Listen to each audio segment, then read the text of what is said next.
Hello, hello, and welcome to week one, day two of the Final Boss Draft League. I am your lovely co-host, Aaron Church Solomon. I've got Tevon here with me. We've got ourselves a very strong disparity in the opening match here. We have SEAL Team Flip, Cosmic Reflippening versus Think Rev Think, and Think Rev Think has kind of tanked their roster going into this first game.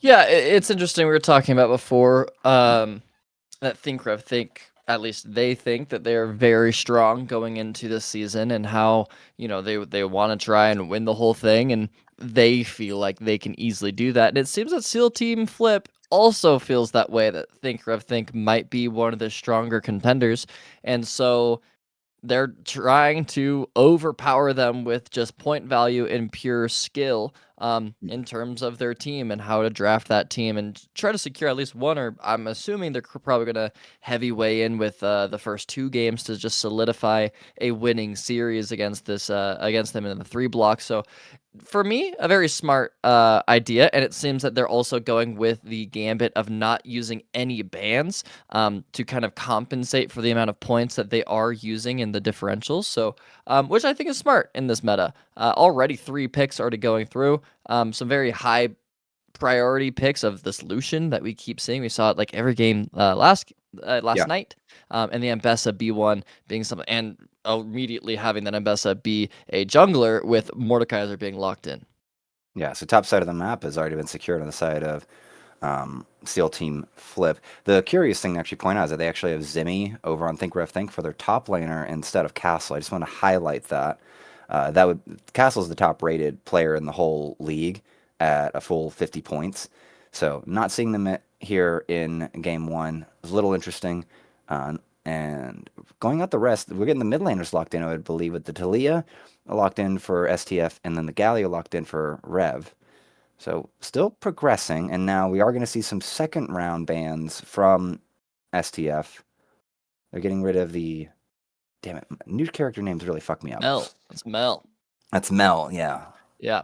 I will say that Galio could be flex top lane. Galio is a popular answer into Rumble. That was the biggest answer into Rumble in tier 1 play. That being said, Galio can go top lane if it really needs it. I can maybe see a world where you want a Galio into Mordekaiser to kind of do the same thing as what you Hmm. would do into Rumble, of trying to Hmm. mitigate that early magic damage and that dominance, and just tank out what they can do and just clear the wave. But Hmm. also just seems that Think Rev Think are going all in on just pure engage. Hecarim being locked in, Galio being able to follow up that engage, and having Wukong on top of all of that. It's a lot of disruption. It's a lot of CC with a really solid damage source of Lucian. And with kind of the squishies that are locked in of Corki, Nami, Talia, those champs are not going to have a good time with the just point and click go button that Think Rev Think have so far.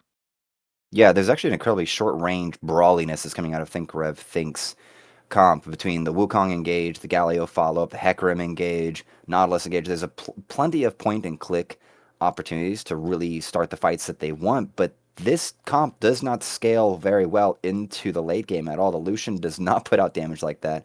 Is going to be outranged by the Corki. And I can't say that, and that's the only real range advantage that I could say. Everything else is kind of controlled by Talia, and Mordekaiser would be perfectly happy to be brawling on top of a bunch of thick characters. So we might find ourselves with a bloodbath early on. The squishiest character in this whole match is going to be the Nami, and Nami's probably going to have a lot of problems with Yeah, this many big boys running at her. definitely a game as Nami where you're kind of having to sit behind everyone and really make sure that you're keeping like a sticks a yardstick away from everyone else, just to make sure that you are not a target and you're not able to be Hmm. engaged on, and be able to play after the engage. Something that you are bringing up as well that I'm a little worried about is the lack of damage that Think Rev Think have. Wukong does do decent damage, especially as he scales, and yeah, Hecarim does a little bit of damage as well, and so does Lucian, but they're all kind of like good damage sources, not anything that is super like reliable. They're very burst, very fast going. Wukong kind of does his thing of Eing in, ult, and auto Q, and then ult again, and then his damage is done. Hecarim is a burst, obviously. And they're also all champions that need to accelerate really fast. Whereas I feel like for me, Talia, Corki, Mordekaiser, and Ambessa are a lot more reliable damage sources, especially when Corki has a Nami, whereas Lucian has Nautilus. It just feels like the damage of Think Rev Think might be a little unreliable, but if they're able to accelerate someone like the Hecarim with Wukong top, or Hecarim with Lucian, I think they can have, or they are very committed to being able to steamroll and snowball this game out of control and just win through that. Definitely. I will make the note, the Wukong's actually being played as a top laner. Have not seen that in quite a long time.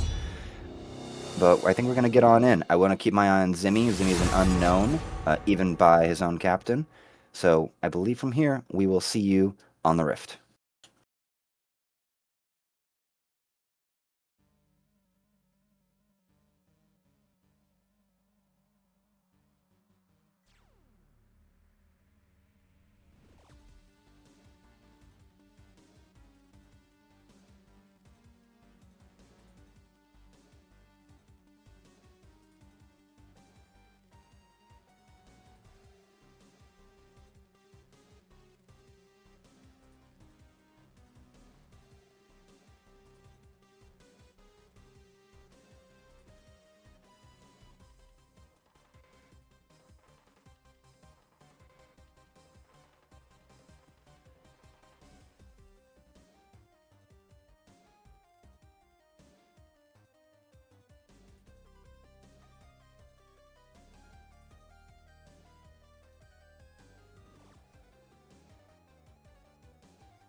Alrighty, jumping on here to game one for Think Red Think versus SEAL Team Flip here on week one, day two of the Final Boss Draft League.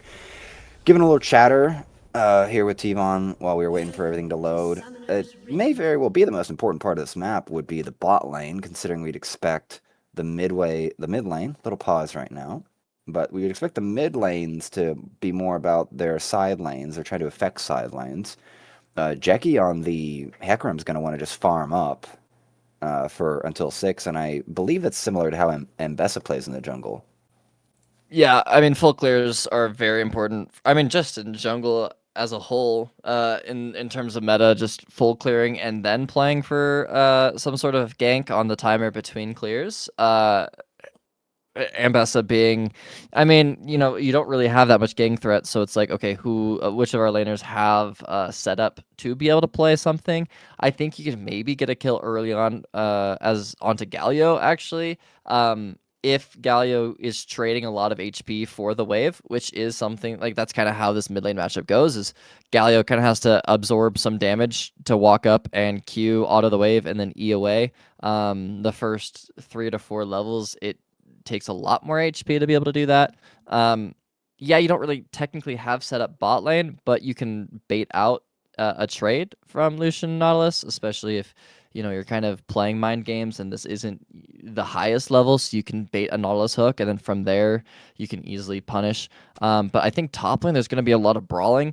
It is low-key Armageddon due to them both going Ignite, so they both are trying to play for all ins, and if you can even bait out just a recall for one of them where they don't have TP and you get kind of those mini advantages of giving your top laner a better recall than the others and be able to snowball from there, I feel like that could be a good target. But Church, I always make this prediction of whenever I look at a draft, I'm like, oh, there shouldn't be anything that happens in the first, like, probably 5-10 minutes. But there always is. So Yeah. I'm just Oh not yeah. going to say it this time and just let No. the Do game not work. presume this is LPL before they started winning against LCK. There is nothing but fights occurring, excessive trading in lanes. Zimmy getting a little bit of the upper hand there in that first little trade there against Sovereign. I do like you pointing out actually that it's ignites on both top laners, and Frosty has a ghost on. So there are like in a way 3 teleports in this game, but it's only one real teleport as a summoner spell on Lumera. Otherwise, Galio ult and Talia ult are the only other globals to really help move bodies, move players around the map. It's gonna Yeah. be really important for players and teams to coordinate on what objectives they want to be at for the fight, because in a way, most are going to be way better off for team fights than want to do sideline stuff. Yeah, I will say, as devil advocate for Frosty, this is actually something we have been seeing a little. Oh, is he just dead? He's just dead. Cool. For Frosty, we have been seeing a lot of people prefer to take a combat summoner spell in the mid lane specifically instead of TP, just due to the way that home guards work and also the empowered recall with the mid lane quest. You're able to kind of get away with recalls and home guard back to lane without really missing all that much. And Talia, in order for Talia to survive these team fights of Wukong, Hecarim, Galio, Nautilus, having Ghost is so nice to be able to just space a lot easier. Movement speed is really good for Talia as a whole, but especially against these 4 brawly melees. I mean, Lucian kind of operates as a melee as well, so these 5 close-range players, being able to just kind of rotate around them all, is going to be really nice for her to play around. Definitely a very good start for TRT with the top lane. Zimmy getting that first blood. But the bot lane is struggling. The Enchanter and the poke from the Corki is really kind of putting the hurt on here for Rue and Autumn Leaf. Yeah, Corki Nami hurts. This is post nerf Nami and post nerf Corki, man. I think it was like earlier last season when Corki Nami was becoming this big thing and Corki just got, changed to be away from mid and go back to AD carry. He was just like this big bully where you just auto E and you can just run at people and one-shot them, especially with Nami. Oh my god, so much damage. And so that's kind of how ranged matchups versus engaged supports are, is unless you can get that early engage going and chunk some HP. It's kind of like Galio. You have to engage and trade HP to get CS. But the 2 to 3 hooks that we saw Autumn Leaf throw out all went wide. So for that, they have to take a pretty bad recall and just come back with a longsword and try again. But already a sizable lead in both top Zimmy and really taking advantage of the damage he's putting out here. Came back with a longsword and a refillable. So this Wukong is starting out very well against this Mordekaiser. bot lane on a freeze. They called Hecarim to try to break it, but Hecarim actually went back, and the freeze still isn't broken. They can contest this if they want to. I don't think they can trade all that much into this because there is that longsword up and an ignite for Nautilus, but they're able to hold it and stay very safe in this bot lane. And Corki and Nami like to scale and have more time. Corki obviously outscales Lucian pretty hard, so bot lane is super chilling for STF. Like they're very interesting from Maru and Autumn to not exactly call for the wave to get crashed. It's still stuck there right by their turret. You can see on the minimap that Lucian and Nautilus are still having to overextend. This doesn't really set up any gank to come in from Reborn. Reborn's over at his Krugs, or at his over at his Wolves, so still farming up, getting for that level 6. And this is getting a little bit painful here. Level difference between Dynamic and Autumn Leaf. This Nami almost, yeah, full level ahead. And I think he's going in for it again. Ignites are traded, but Zimmy is going to take out Sovereign once again. The point value may not be reflecting what's happening here tonight. The point value for Zimmy is sitting at, where are we at? For 13 points by the system that judges it, and Sovereign's at 46. And one of the markers that I was given by the community is that 45 plus is kind of the kind of skill and the kind of a sense of play making to 1v9 a game. And right now, Sovereign rated for 46 points, but is currently 0-2 down on this unknown Wukong player in Zimmy. So this is a very exciting start to this game right now. And Hecarim is back in the mid lane. I don't think Frost is going to have to do much, but alrighty. So just we're doing more of that running at them and saying, I'm going to get you. Ooh, ult coming out here. Knock up. I don't think he's got the damage to finish this. So ult used. Alright. I mean, he just can't touch the wave. Look at the wave state right now. There's a bunch of melees and ranged for the Mordekaiser, so he's about to be very sad. I mean, he just needs to recall. He's trying to stay, but the wave is pushing into Wukong, and once Wukong has one more rotation of spells, he's just Oh, there gonna it die. is. He's gone too far here. Sovereign trying to get... So close. I don't know why he didn't go for that. Flash not available. Yeah, I mean, he's just out of spells, but he's happy still. I mean, he's able to recall with the wave pushing back into him. Mordekaiser's going to lose a lot here. I mean, he gets the Thorn Mail now, but it's an engage towards Raptors. Nothing should happen here. Fight in the jungle. Fight here on the side. Frosty and Lumera trading it out. They're going to go in on to this Galio. Lumera is going to have to figure out how to get out of this. No flash used. They separate, but Lumera worse for wear. Just TP'd back to wave too, so he is very sad. He's going to have to recall again or just take the L and lose some creeps. I mean, every lane right now is slowly bleeding out. Not a lot of kills exchanged, but I mean, TRT's top laner is the one winning, but the other two lanes, this mid and bot lane, are just slowly getting these big CS and XP leads by the way that they are playing the waves properly and just bleeding out slowly just by good fundamentals. Yeah, we see the initial Thorn armor. Oh, and we have an ult coming in, and Hecarim is already brought low by the Mbessa. That was a painful situation. Zimmy going to try to get a little bit of damage back, but this Mbessa is already straight ahead of the Hecarim. 14 CS up, a level ahead. It looks like Jeki is only a few minions, few camps away, maybe one camp from getting his own level 6. So good pacing across the whole map from SEAL Team. But still, this game still feels rather stable. We're still waiting for a good engage from Autumn. The level difference still holding, a full level difference still between this Nami and this Nautilus. Yeah, Lucian popping 6 now. Another all-in top. It's just another dead Mordekaiser. Yeah, the shield's going to actually give him some time here, but the Death Rune's going to take it, and someone's going to get the kill back. That Bramble Vest doing a lot of work there. Only 77 damage, or maybe 77 healing denied, but that really has probably mitigated the damage that Zimmy was getting with that Sheen. So really, really finding the counterpunch in that shield, that W shield coming in clutch there for the Mordekaiser.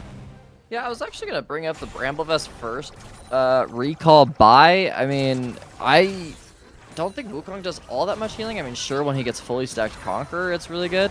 Hacker, We're ulting on in here, and so you're It getting knocked worked? back. Your dynamic's gonna get taken out, and I think Tushi needs to run away. Will be able to Valkyrie out. It just felt like a coin flip play. I thought Hecarim was just being called to crash the wave, but now they're looking to dive the Corki. But Mbessa is here to recover. And here comes the Galio, knock up in, and they're splitting their damage here. Both of them are brought very low on the side of Steel Team Flip, but this lack of focus isn't really gonna work out. Big slam from Lumera. I have to be able to catch this Mbessa running away, but the spinning Scythe will secure the kill. And Frosty, I don't think you have. I don't know if this is a part of the plan. Lumera's gotta get knocked back. He might just be CC locked into dying here. No flash available. Just gonna have to run for it. It's gonna get one last bit of damage into Frosty. So very fun sequence. Kill lead is still on the side of TRT. Waves are pushed in their favor on both sides, on at least top and bottom. So little column A, little column B. Looking at where the kills went, though, Nami is the one that got both kills for the for the side of Steel Team, whereas Hecarim got 2 kills on the side of TRT. And we were talking about it in the draft and in the load screen that Hecarim really needs to get the snowball going, and he can completely take over the game. Same as Wukong. If these champs that kind of need a couple items and need that snowball, they will just take over the game. I mean, I'm sure everyone in the stream has faced a Hecarim that has just gotten a couple random kills here and there and just completely accelerated and then just runs you over because he can just do that. That's kind of how the champion works. And so him getting that early lead is really nice for TRT to be able to get this snowball rolling because it's a necessity. Now you can start to affect top lane a little bit more. Now you can start to really just punish anyone who goes on their screen, just like we see right now. Rig up to Corruption, then we're going to go into a fight, and we're getting knocked up left, right, and center. Reborn's going to be able to actually survive far longer than you should expect here.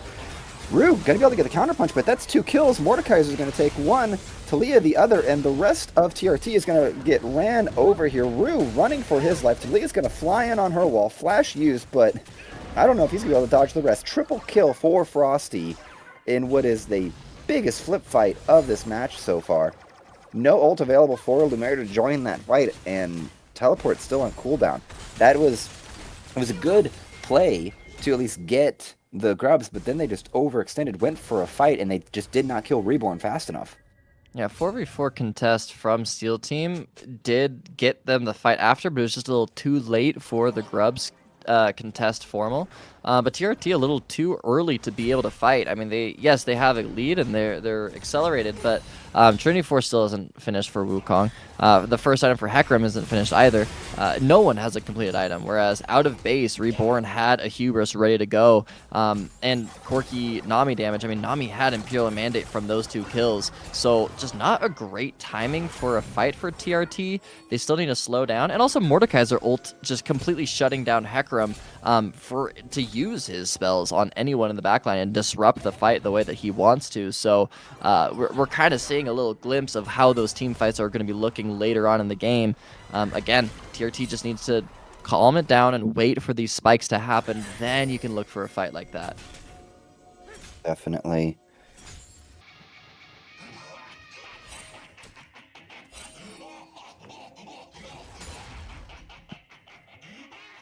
The laughing up top. I mean, I don't know. They've been emoting at each other this whole game. Even Mordekaiser. I think they're having a lot of fun here. I think they're having a lot of fun. I mean, will note that so seriously, it's Mordekaiser Wukong top. Like, come on now. That's not a match. That's not a normal match. One's built for literally having anti-armor. Just having an armor build for more people here. I just got stronger. Fun trade. I don't think Lucian wants to get into this here. He's going to get his ult out. Barry's going to come out, but I think you just signed up for a lost fight, and pause from the auto attack reset. I was holding my breath there. I thought Rue might have had it.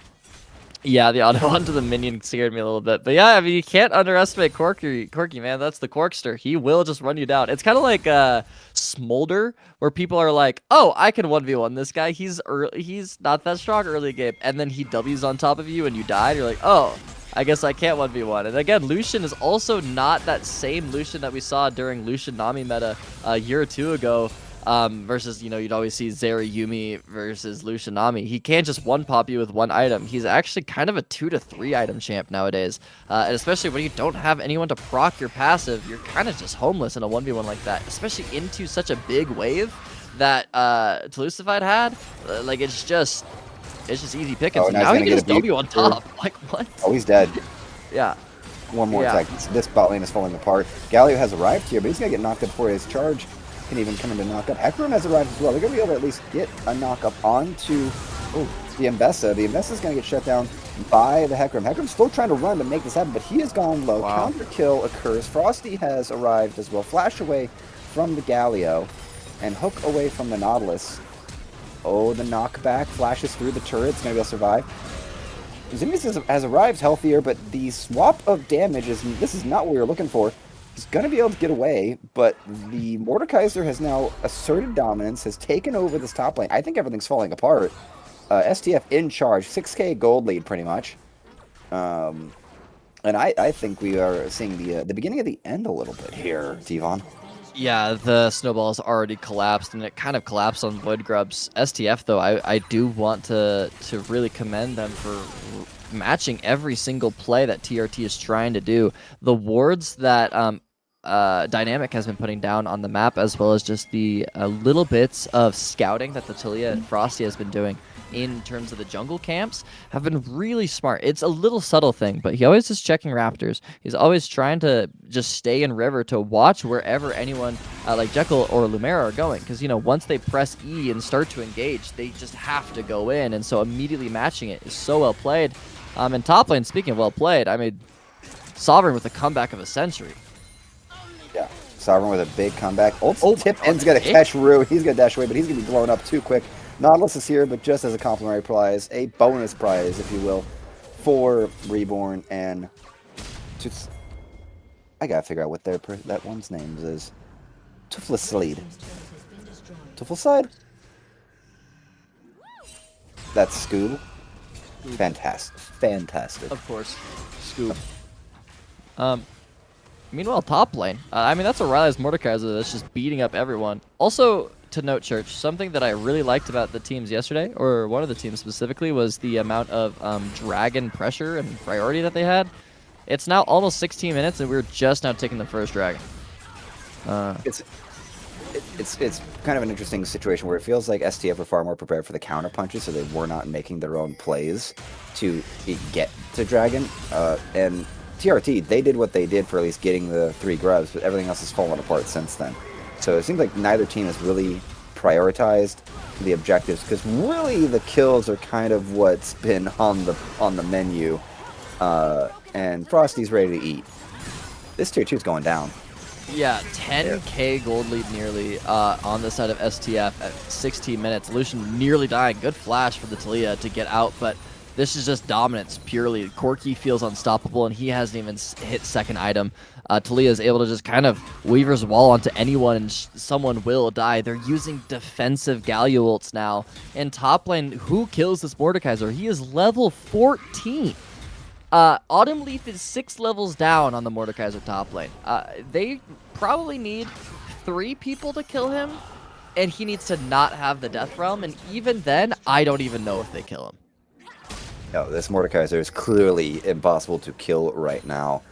And this actually ends up creating a side lane pressure situation, depending on how they want to, again, move the players around the map. Because, again, we're still having the issue of not having a lot of teleports, but I don't really feel like that's held back STF and being able to read the map, read the movements, and read the plays, and just be there for the fights and just really mess up Think Rev Think's plans. They just haven't been able to get the fights that they want, and it's really kind of too far gone at this point.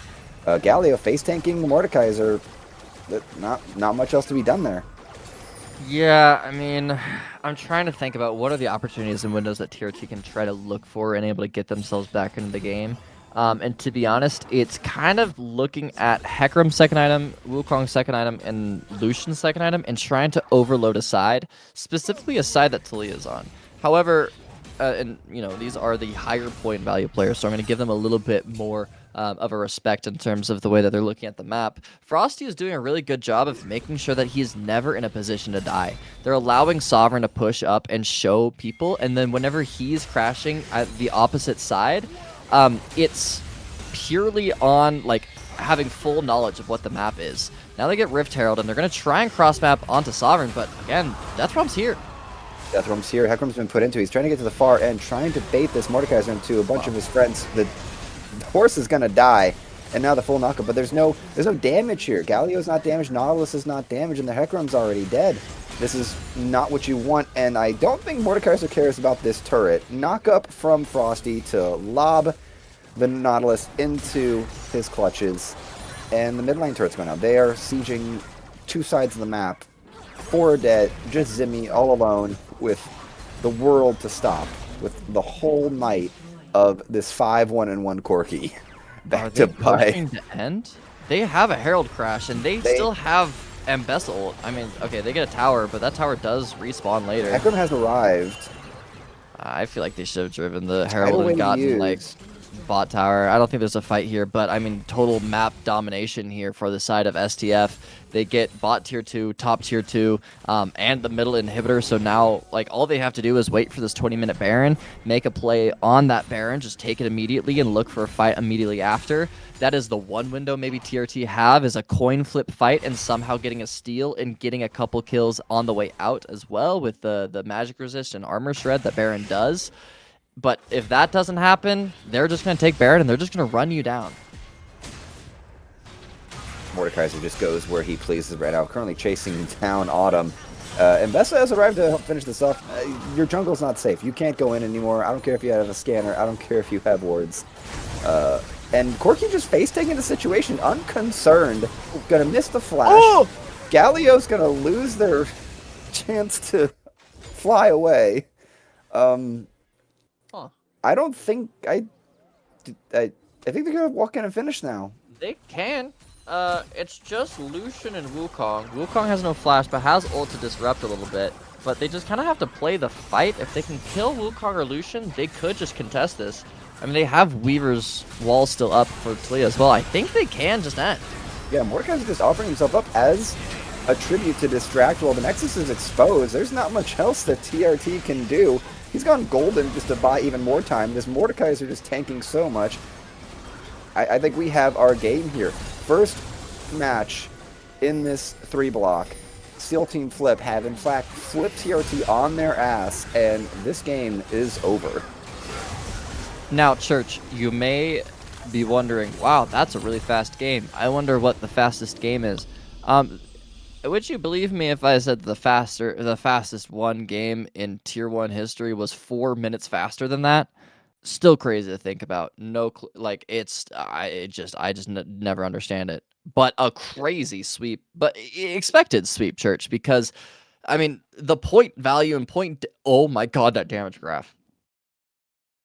They have tiny little Lego blocks against their really, really big, like, cinder blocks of damage here. This is, I imagine the rest of Think Ref Think feels rather concussed after the shellacking, especially like the Mordekaiser being top damage is unsurprising because the top laner, but also is just holy mother of frontline, can't mess with.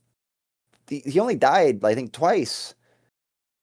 It's just yeah, that was disturbing. I mean, everyone in their role except for support is doubling their opponent's damage. But again, this is kind of expected due to the way that the point value system works in this. They kind of just hand diffed them. Talia was playing on the map everywhere where she needed to be.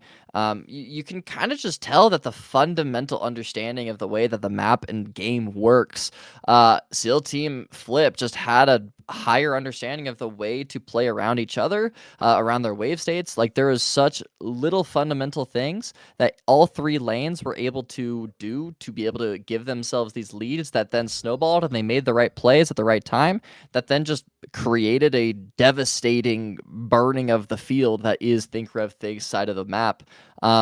Just total dominance for SEAL Team Flip, and if they continue to try to overload Think Rev Think with these point value team drafts, then I think we're just going to see one of the fastest 3 blocks of probably the whole season.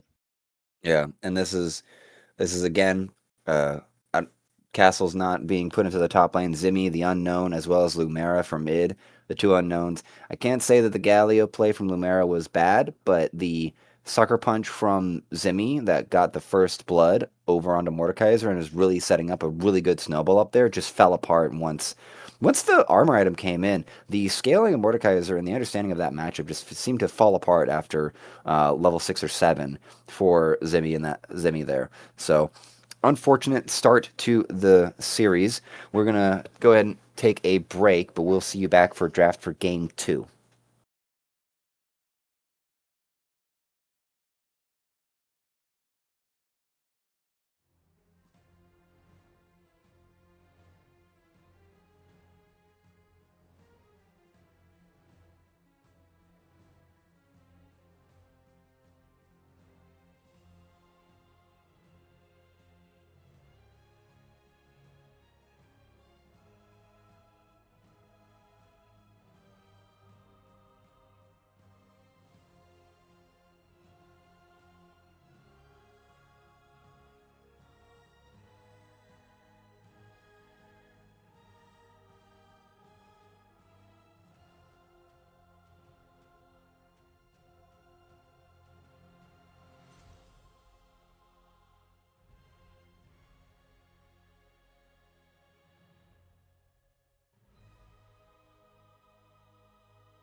Alrighty, jumping into game two here between SEAL Team Flip and Think Rev Think.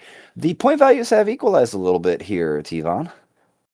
Yeah, it seems that Thinker of Think have understood the assignment and understood what SEAL Team Flip have done and said, okay, if you want to play the high value players, let's get some subs in. So 3 tier 1 players besides Think Rev Think, and allowing Zimmy and Autumn Leaf to be the little bit of a caboose in the tier 3 scene. But I mean, with the core of AD carry mid jungle being able to be these really strong, most likely vocal players, I think Rev Think are going to make this series a little bit more competitive, and I think we're going to see a bigger showcase of what this team has to offer going into the full season, and looking into what their playoffs are going to look like, them being that team that has been back-to-back.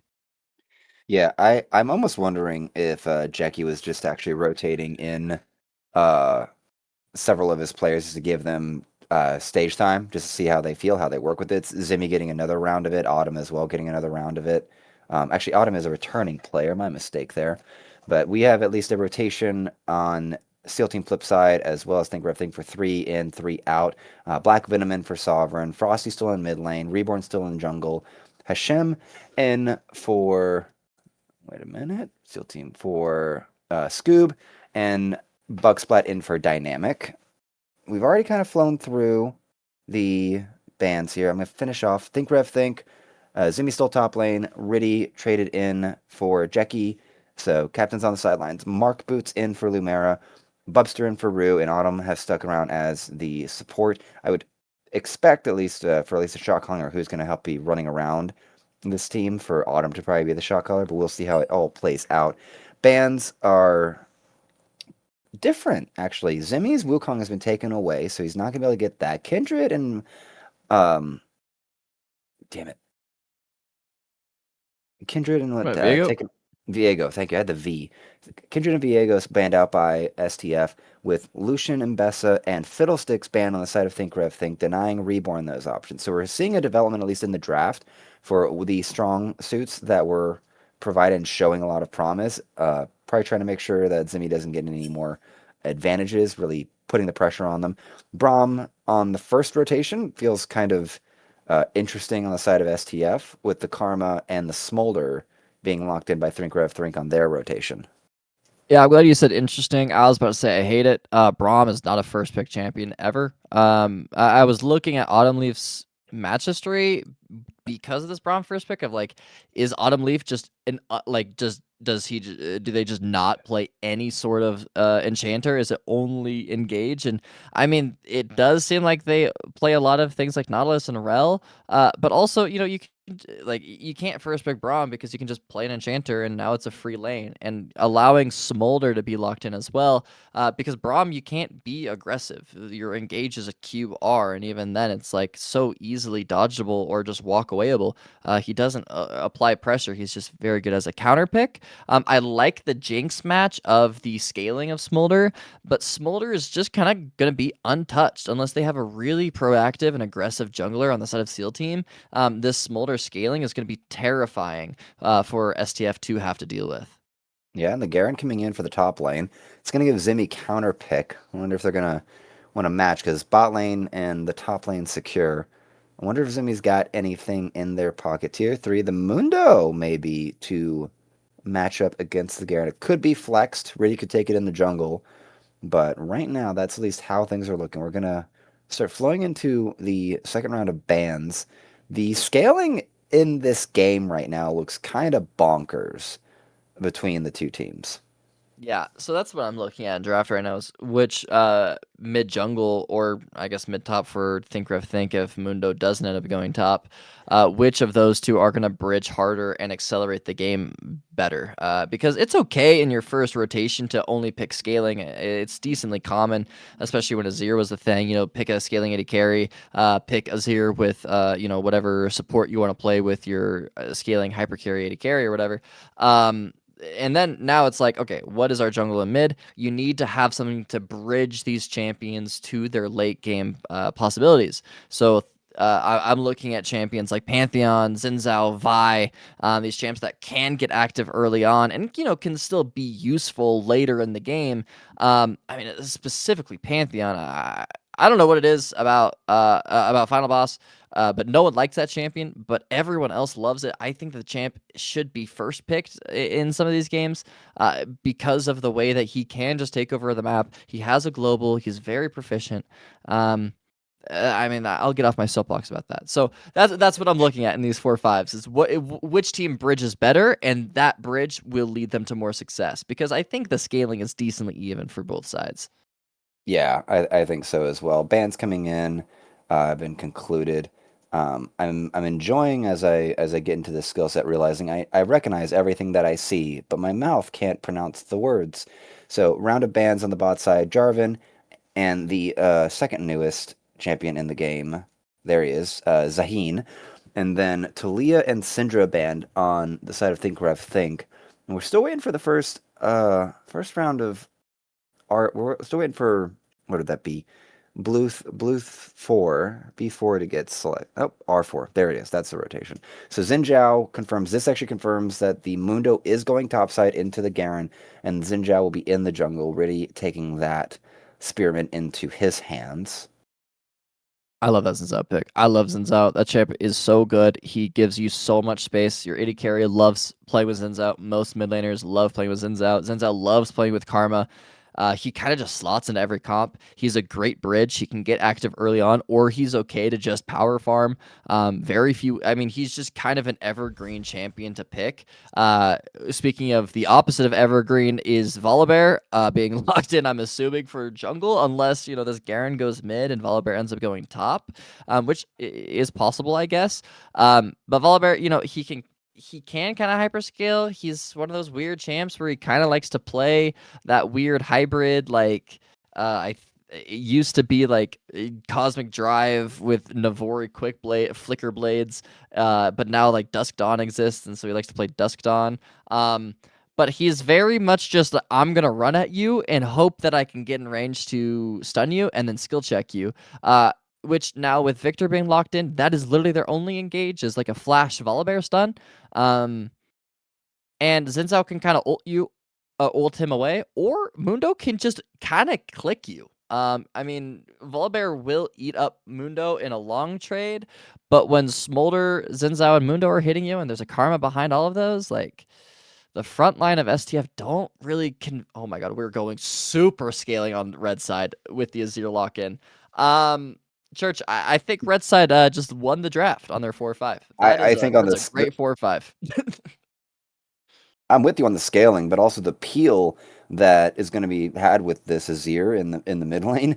I I debate if actually SDF are going to be able to get what they want outside of just walking Yeah. in and hitting. The Jinx is going to get a lot of damage for a while. Same on the side for Bubster with the Smolder.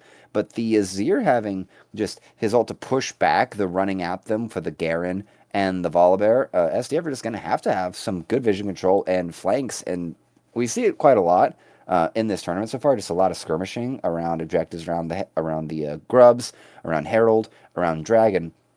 But still, it's a very curious setup. We have the confirmation Garen is top lane, the Volibear is in the jungle, so I am interested. I am very curious to see how this Yeah. plays out. I'm hoping Zimmy has a better map this time, has a better round with the Mundo into the Garen. There is a disparity there in at least tiers, if I'm not mistaken. So we will see how that all plays out, and we'll see if this is a bloodbath early on, or if we're just going to have a 30-minute snooze fest in one big team fight. I doubt it. We both know how that goes, but we'll still see you soon. Alrighty, stay on the stream.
We are loaded in, ladies and gentlemen. Here, game 2 between SEAL Team Flip and Think Rev Think. Not too many crazy picks this time around. The Garen top lane seemed pretty normal in recent years. Thank you, Adam, over in LEC, for popularizing that one. And what do you think we'd be looking for here? You think it's going to be a little calm for the first 5 minutes here, T-Von? Should be, but I'm sure these top laners are probably gonna all in at some point, probably like level 2. I think Mundo's gonna hit a couple cleavers and try to all in Garen. And then they're probably gonna exchange, Ghost for Ignite. We'll see though. I think bot will be pretty chill. One thing that's concerning is I just saw that Braum took exhaust, which not sure who he's exhausting. Don't think he's ever really gonna be in range of anyone to exhaust. Heal is better, but that's, support brain kind of freaking out. But yeah, I think bot side should be pretty chill. Unless they like extremely overstep and mismanage where junglers are on the map. But it's mostly just going to be supports trading Qs and AD carries chilling. Mid is going to get pushed in. Victor kind of beats on Azir, but Azir outscales eventually. Zinzal will get out cleared by the first reset. Volibear has a pretty fast clear. But Volibear is pathing to bot, which I low-key I mean, it makes sense, I guess, but I don't really know if he has that much kill threat. So, should be pretty chill. I don't think we'll be seeing all that much early on.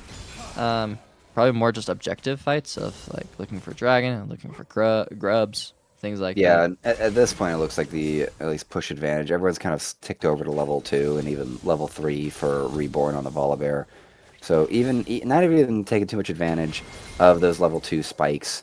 The trading top side has actually evened out pots for the Mundo to really help it. So, but the push is still being maintained. That Smolder Karma combo really kind of leaving Hashem and Bugsplat really stuck underneath their turret. Yeah, that's the power of Karma. She can kind of just decide what they want to do with the wave whenever they want, and Smolder actually does push the wave pretty well. Jinx can try her hardest to match the push with Rocket Form, but it's also ranged support versus melee support. Ranged will always just be able to hit more than the melee can. I think top lane as well, Garen will have the autonomy of whatever happens to the wave. But here comes the Volibear level 4 gank. Volibear's the right flash to use does not land the stun. And that is painful to watch. That is not what you want. Mark Boots says is teleporting back. Yeah, that's the one play that Volibear can do is flash stun someone, and now that he has no flash and didn't even get Smolder's flash, not even a heal or anything, he's gonna struggle to find any sort of avenue to gank later on, because again, Volibear's only engaged is just kind of running at you fast, but when you're playing with the Karma and you're playing Smolder, you both also have movement speed steroids in your kit to kind of just do the same thing. So the fact that Volibear already lost flash is going to be very difficult for him to be able to do anything, except for this top gank, which is matched by Xin Zhao. Yep, and where he goes has been taken away. W is going to keep him alive here. The burn's still ticking him, but Zinni should be able to survive. This situation, topside, doesn't feel very much in favor of the Mundo here in the early game. The silence from the Garen with the spinning to win seems to be maintaining just dominance, but it's kind of an inverse relationship right now where the Garen gets to feel like it gets to have control over this Mundo and wave control, while the Karma and Smolder have all the poke and all the power.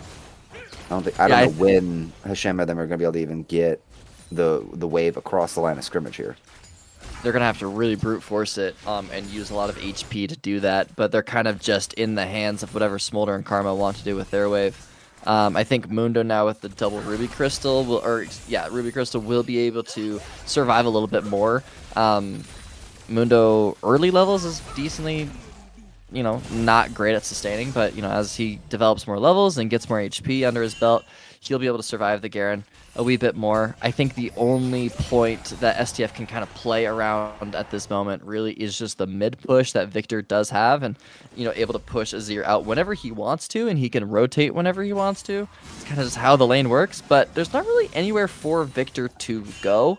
Volibear can maybe find a timing to invade Xin Zhao, but with the resources and timing that Volibear has been using to try to get something happening top or bot, I don't see him ever going for any sort of invade onto Xin Zhao. Yeah, no, and Frosty's actually been really bullying Mark Boots in this mid lane matchup, hitting most every laser. The teleport exchanges felt really similar and really equal. There's almost 10 CS difference. Mark Boots has not even indexed any boots yet to even play Fancy Feet to dodge the laser. So there's kind of a diff mid just in how that has played out here. There's been no pressure on Frosty. Really did come over earlier to kind of shadow Mark Boots when he was super low. But still, it's a very low activity game we're seeing here to start. Yeah, the moment now is that the ult for Azir being online, Victor being an immobile mage, he can be alley-ooped at any moment. Any Azir ult, whenever it's off cooldown, should be either a flash or a kill onto Victor if it's paired with Xin Zhao at the right timing. If Mark Boots is like really coordinating it well, he can tell Riddy, like, if he wants to say, all right, Riddy, in about a minute 20, let's look for a mid gank. And in that time, I'm going to try and burn Victor's flash by trying to shuffle him, and then burn the flash, and then on my next ult, we can try to kill. But actually, the first engagement is towards Xin Zhao's red. Yep, and Shield is going to come down onto Reborn. He's going to get that advantage here. Xin Zhao cut down to half health, but those extra 3 hits is giving him the health. He's getting pushed out. Ult is sent out. Does not knock back Reborn. The Garen has arrived, but he's going to bully. Oh, and now Mark Boots has arrived here. The ultimate dropped in from Boulder. He's going to survive. Super heal applied for the Mundo, but he might have overextended. They're going to focus him down. First blood goes over to Blackmon with the execution. Bot lane still doing their own trade, but not bot lane very unaware of this big fight going on topside. That is a 1-for-0, and STF have control of topside and take the red buff. Really interesting engagement. I think Mark Boots used his ult on Victor. Victor was doing a good job of matching wherever Azir was going, and so was Garen. The thing about Volibear is if he can get into melee range with someone, he will just eat them up. Not a lot of melee champions can 1v1 him, especially with Blasting Wands available. But I thought that once Volibear went under the tower, he was going to die because Azir could just shuffle him back into the tower, and he was way overextended, but I think he might have used on Victor while he was getting traded on. A really weird assortment of just spells and fights, but Xin Zhao wants more blood. Yep, they're coming into a counter invade. Help Ma comes in to apply some pressure around this red buff. Fight's gonna be teetering out. Red buff is taken by Riddy, so at least equalizing that exchange of camps from the earlier fight. And Frosty getting a little bit of pressure here. Mark Boots kind of giving up mid-prio to at least poke through, make sure that Riddy's got full control around the Raptor camp. And we're going to go back to neutralizing, but I'm going to look topside here. Black Venom is deep into enemy territory. I believe he's trying to proxy farm between the tier 2 and tier 3 turrets. Yeah. This is a very ballsy play out of Venom. I mean, there's no punishment for him to do it. He has Tiamat, he's level 8, so he has enough points in his E where he can just one-shot waves. And he knows that Riddy's bot side, all of his bot camps are up, and he was just barely seen invading bot side. There's no reason for Xin Zhao to go top and try to counter it. If he does, he's going to lose out on a lot of time and camp timers, and it just makes his tempo really bad. So, really easy way for him to get some super tempo. He gets a free recall for himself just in time for Volibear to also have grubs. It locks Mundo in lane, so Mundo can't move anywhere for that grub take as well. Riddy, interestingly, I'm confused. He hasn't done anything ever since that red buff and Raptor invade. He hasn't even taken his wolves. He didn't take his grub. He moves all the way up to Krugs. When after that invade, he probably should have just tried to take Dragon. I mean, yeah, Smolder was kind of low mana, but some weird coordination, no cross map for those Krugs, or for the grubs. And so STF are in a really fine situation with the way that scaling has been going. I mean, no breaking points just yet, Church, but so far so good. Feels like some really interesting decision making, really, or really poor decision making out of Riddy here for just ignoring those two bot side camps, or even not even trying to index the gamble to take the first Drake, and really trying to help out the Mundo topside against this Garen. I understand the whole like it's a problem if he's roaming free and able to farm between turrets and get the super tempo, but if the Mundo is still allowed to super scale, that's still a boon for the side of TRT. So it's I guess the bigger issue is if Riddy feels like he needs to go up into his top camps to secure him before he goes and takes his bots because he's concerned that Black Venom's going to come through and steal all of his camps. So I guess that's the might be the mindset, but it still feels like a back foot play and not a proactive, aggressive looking for the winning move play. Jink's going to get rooted here. Not much more. The Dragon's going to get secured by STF. So this confluence, of decisions on the side of Riddy has garnered SEAL Team Flip a Dragon. Yeah, I think you hit the nail right on the head there. It's just a lack of proactivity from Riddy. I don't think he really was looking. He didn't have any foresight into these plays. Didn't think about the Krug respawn, or just saying, okay, yeah, I spent my tempo coin on getting these Raptors in red, and now what can I do with it? I think they're going in here. Bubster has got his hubris. They're going to start throwing in some damage. I think the Smolder wants to fight. Help Mom comes through. It doesn't even clear the wave, so they healed in. Autumn healed to go in for that fight. The sneeze bubble is going to hit. Ashen. Reborn has arrived, but they're just going to walk away. Zap hits. Okay, so there's a bunch of nothing going on here. There's a lot of bait and switch. That's why I wasn't really like throwing is like they can't really kill unless the Jinx and Braum fully engage. But even then, it's kind of just like neither AD carry is strong enough to kill at that point. They need a lot of time and a lot of DPS to try to get something going. So just back to farming for both of them. Riddy back to starting from top to bot, but slowly bleeding out from TRT. They've lost both objectives, but I do think that they scale better, in my opinion. Just this Volibear, to me, just kind of doesn't do anything later.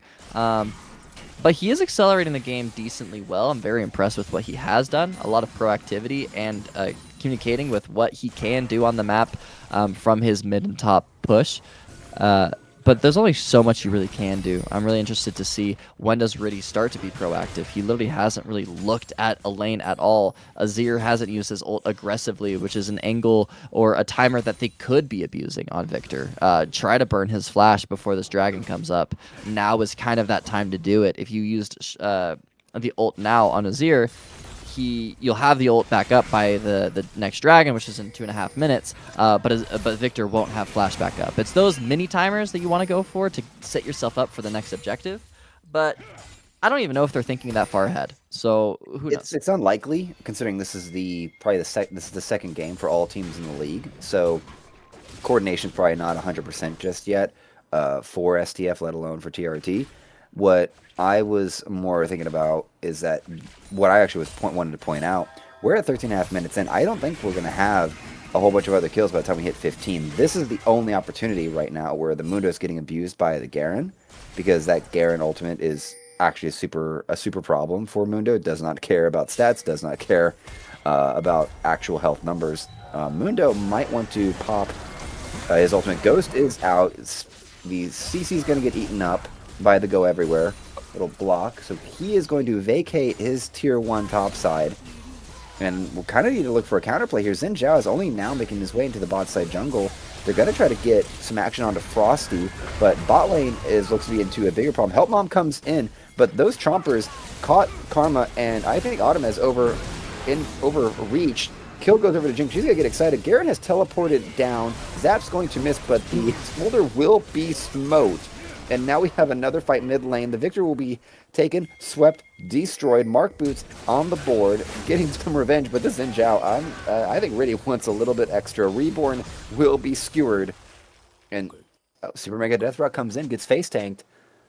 That's a big old wraparound there I'm not sure who actually won out on that one. Um, everyone but no one. I think Black Venom honestly is the one that won the most, as he was able to get a kill and also top tower with the way that they pushed out Mundo. Burning Flash now onto Azir. Azir's fine. He didn't even have to use Flash. This Garen might just be dead. A big shutdown for Smolder potentially if they commit. I mean, Garen Autumn needs Leaf is another up. Q. He can be behind. Karma's coming. Karma's coming to help like block this, but they're gonna have to reach across pretty far. Slow's gonna hit from the snooze bubble. Braum has arrived.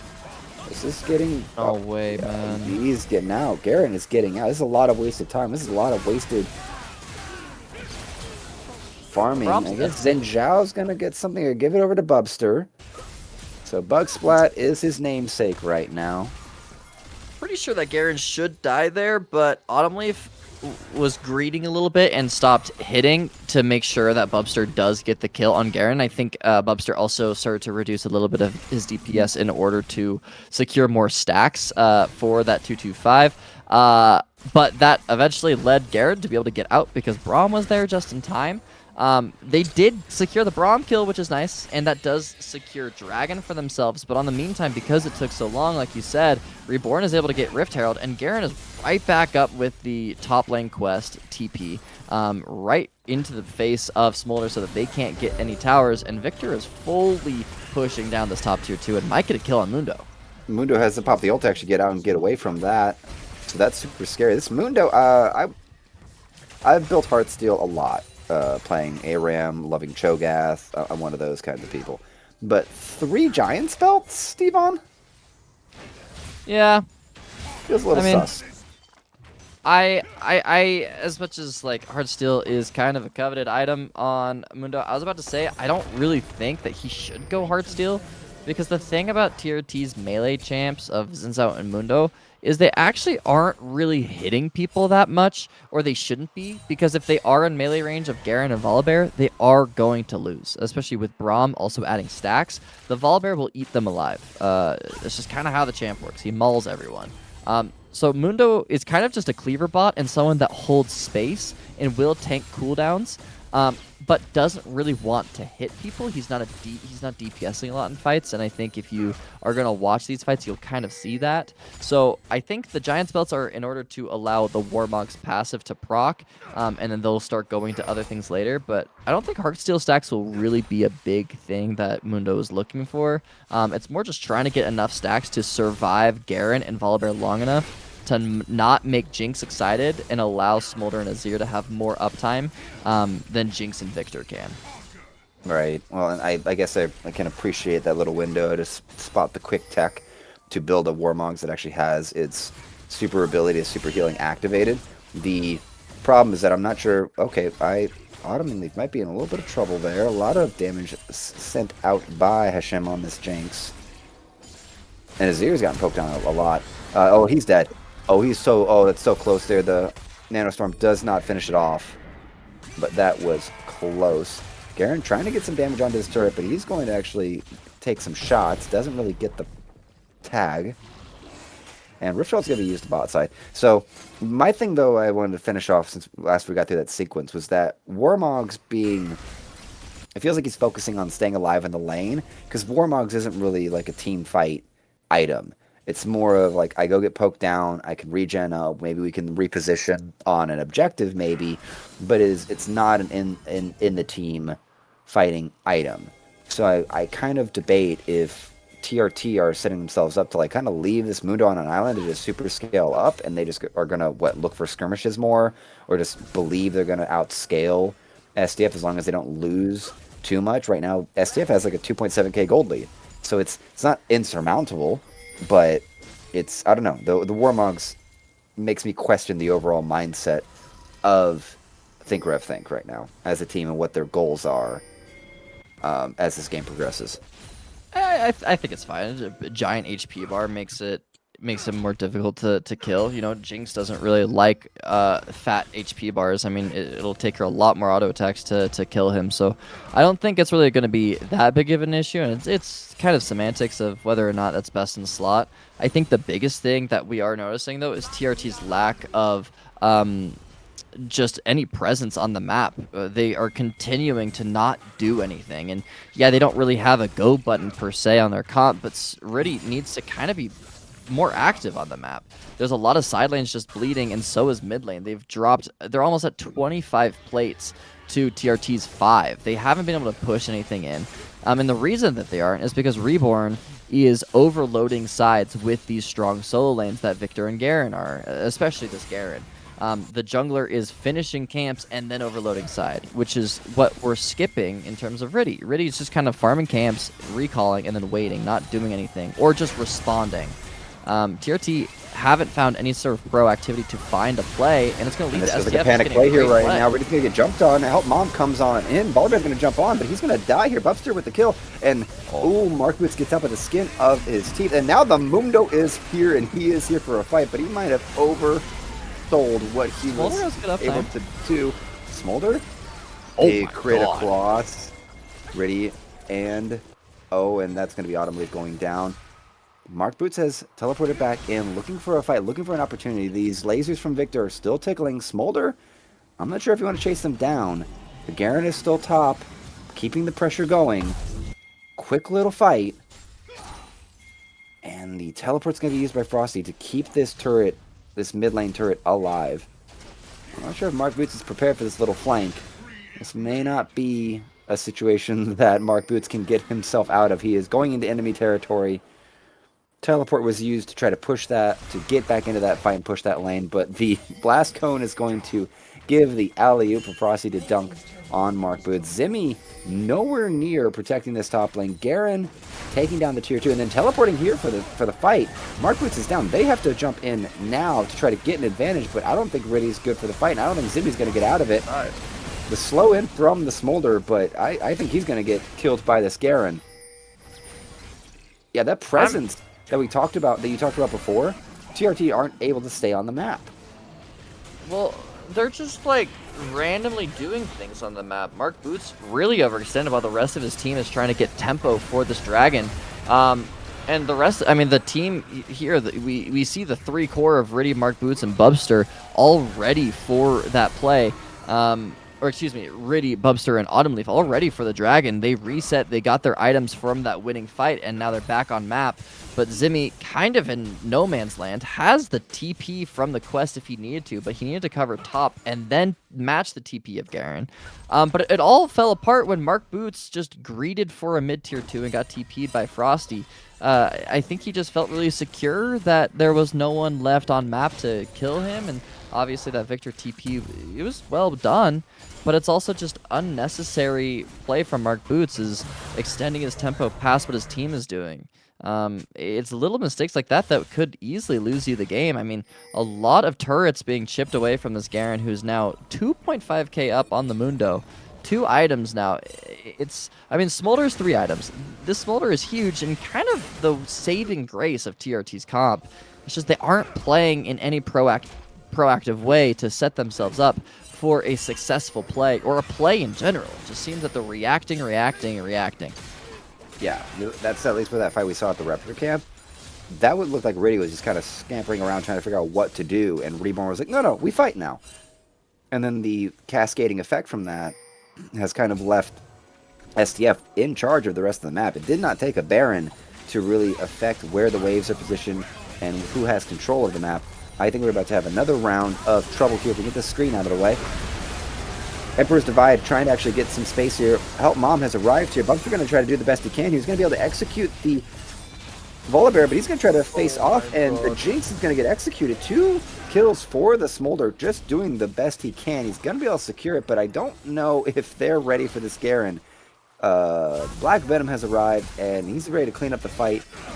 Really not much to be done. Jumps on to the Victor, but cannot get the kill. The execution comes down, and now the spin to win. Autumn, your leaves will be shredded.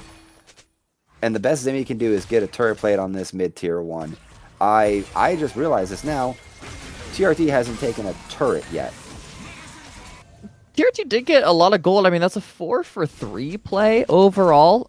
Not terrible. And one thing that we have to remember is the infinite stacks that Smolder will be gathering from every single fight. I mean, yeah, you can compare items, but the Smolder, I believe, is already at 225. Or yeah, it's 253. I didn't realize that we had an awesome HUD that shows it. So he is really strong right now. He went the lethality build, so he'll be able to survive a little bit harder than normally if he was going crit. Jinx, though, hitting 3 items. This is where Jinx is terrifying. He wants to fight right now. And once that reset happens for Jinx on these squishy members of like Xin Zhao just instantly dying, it's lights out. So if they can find a burst with Garen, Volibear, and Victor burst, and get Jinx to have some kill participation, get excited, she can completely run over these team fights. What TRT needs to do as a response then is to, if they are looking to fight, or if they're looking to play an objective, which they should be, especially this next dragon, in a minute 30, they need to be talking about it right now. They need Zimmy to push out a wave that Garen's at, and they need Zimmy on the front line and not allow this Garen to just split push and take this bottom tier 2. They need a match, and they need Mundo first before anyone else can engage. Yeah, and that's been sort of the problem with some of these fights, is that the Mundo is either showing up late, when we had the Raptor fight earlier, where Riddy was kind of scampering around, and then the Mundo wasn't even a part of that last fight, it was just pushing mid-wave, trying to get something accomplished after the fight had concluded. So, we have not seen a full setup on the side of TRT for a fight. It has felt like STF are way more coordinated altogether with just map control. I have been keeping a small eye on the minimap. It feels like they've had a way better time of keeping wards in the river and holding a line of scrimmage. And even at certain points when we were pointing it out, they were owning top end bot side of TRT's jungle. And it's not even like there was a Baron that had pushed all the waves in, and there was, an in-game state occurring. It's just what they've chosen to do and how they have positioned themselves. The overloading the side lanes, as you point out, with Reborn, making use of just not really the Volibear as a champion, but more of just being present. Also, TRT just made one of the biggest blunders I've seen this game. They had really great bot side control and river control for this dragon, but 3 of them just recalled 30 seconds before dragon. They have now lost all control that they just had, and so now they're forced to just run it down mid, which is a good choice as a response because of their own mistake, but that's going to give STF a sole point, and yeah, you might get tier 2, but you're going to start getting corralled. And now they're being indecisive because Garen is proxying the wave. They have no wave to play on. They just lost Drake for no reason because Smolder wanted to recall for pickaxe, and Mundo and Karma wanted to reset for whatever reason as well. It's these little mistakes that are just losing them so much pressure, and now Karma's poked out. They have no option. Riddy going in, trying to get something done here, but the counterplay is going to really ruin his plans. Help Mom flies and doesn't really execute anyone. Smolder trying to fly away, but this Garen has a plan. He is going to get his man. Whew, big shutdown acquired. Yep, that is Black Venom down. So Bubster getting some gold, 1.7k over the Jinx right now. This Smolder is a win condition. This Smolder is viable to help TRT get out of this, but we need way better decision making. Riddy just getting the hit onto Jinx and being like, I can get onto them, but just be able to walk away for free. It's not how this is being played out. It's way too much comfortability for a situation that is not reasonable.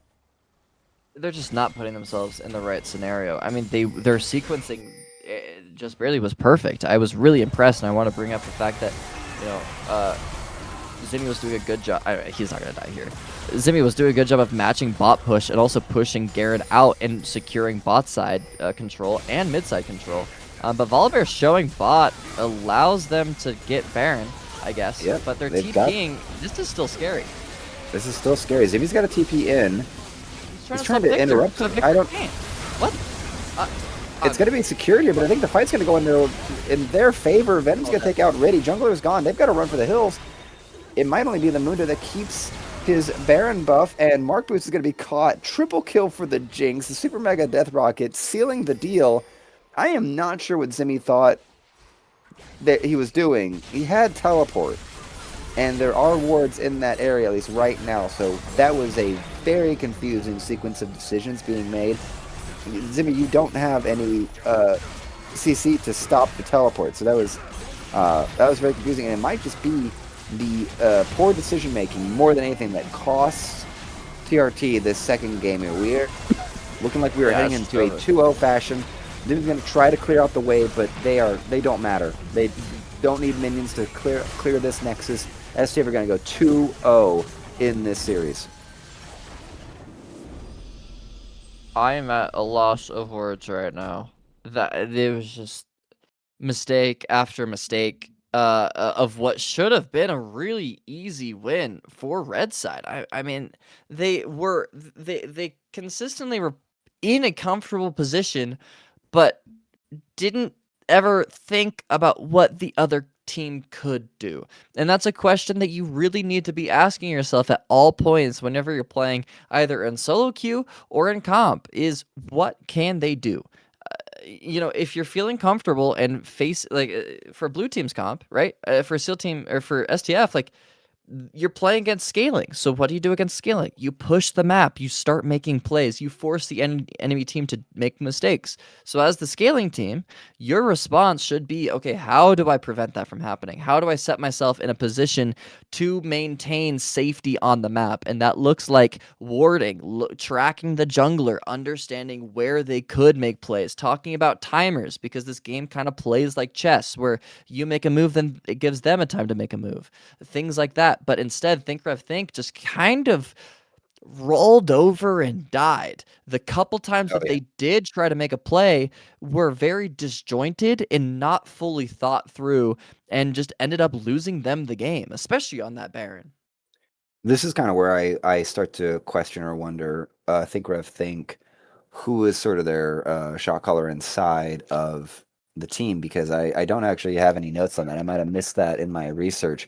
But the decision making, if we're going to point a finger really at anyone in a way, it feels like Reki was the engage option, the only real engage option, unless if Zimmy was going to stand up and just walk at them.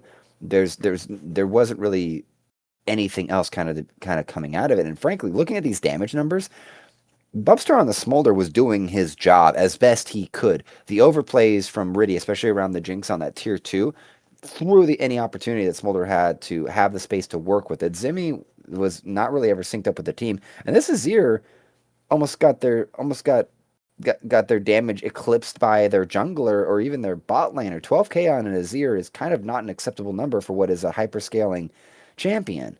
So really, really a poor showing here on the side of Think for their game two. I'm really hoping we at least get like a 2-1. I was looking at how the rest of the matches yesterday went. That we casted the one, but there was another 3-0. The beginning of the season starting hot and starting very lopsided. And for Think's sake, for Jecky's sake, I hope that he can at least get some recovery for their season. It's starting rough, and Frosty's got to be very happy that he is putting them in the dirt right now. Yeah, I mean, just it's hard because like it, you can see the glimpses of hope, and it seems that they do have. I mean, their draft is great, and the way that like their little micro games are going, I mean, they are able to develop themselves leads, but they just need to start to talk to each other as a team and coordinate and have a conversation with each other of how they want the game to progress, and that's the change that I really need them to do for going into game 3, because SDF seem to just they're gonna sweep this series. I mean, yeah, they're overloading themselves with a lot of points and bolstering themselves with a lot of their heavy hitters on their 10-man, but still, it seems fundamentally and mechanically the players on FTF just seem to know how to play the map and play League of Legends just a little bit better than Think are. Alrighty, we are going to cut to a break. We will see you back for draft of game 3.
Alrighty. Time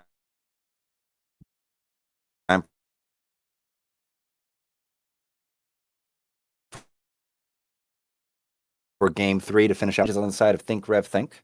Zip fingers crossed. They actually can put up a better fight than they have in the last 2 maps. Seal Team Flip has made some changes. Black Vimon will stay topside. Sovereign is back, but in the jungle. Shiroko is being brought in for mid. Hashim is going to be in the bot lane this time. So returning, and then Ado in for Bug Splat. So mild rotations, but Think Rev Think. This feels like their main roster, at least for tonight, is sticking together.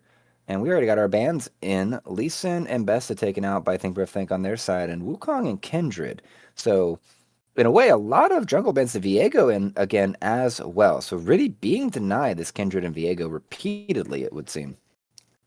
Yeah, it seems like these are pretty similar bands. Black Binan it seems to be wanting the salty run back. If Zimmy is going to be running the Mundo again as the answer, let's just rock the Garen. Sion being the eventual lock-in, I'm assuming for Zimmy. I mean, can't really flex that much. I feel like it's going to be very similar top lane of Garen just being able to get a free scaling lane, and Sion is chill to scale as well. It just doesn't have any autonomy. And we're just insta-locking. I think that's going to be Poppy support and Aatrox jungle, with Graves being the jungler for Riddy. Hate that champ.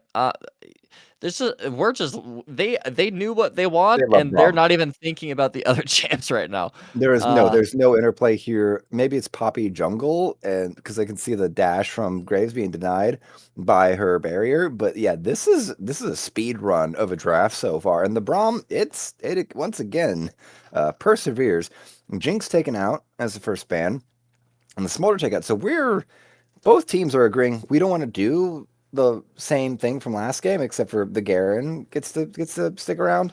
Uh, Strange. It's a very strange exchange right now so far.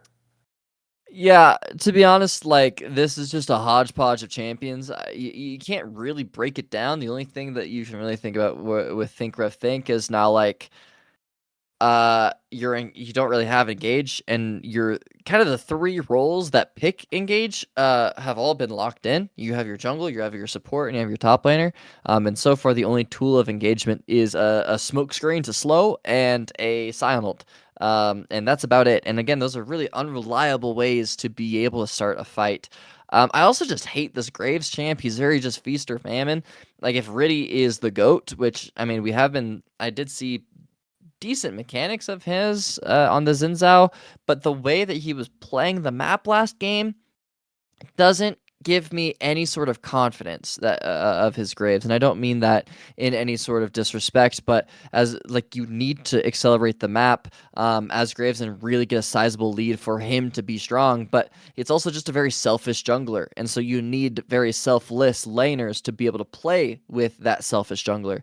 And so far Sion doesn't have a pushing lane at all. He's not going to be able to help Graves. Syndra, depending on the matchup, might be able to, but when you have Braum as your support, you're probably not going to be able to get that much push, especially because STF can just pick an enchanter if it's not Poppy support. So I'm a little worried about how this Graves will actually be able to operate in this draft. Well, and there's a range champion. I've been kind of waiting for a range champion to show up. Range comps coming in. Aatrox, Poppy, and Garen is like a very short range comp, and Hui gets to sort of bolster and create a super backline that's like artillery striking.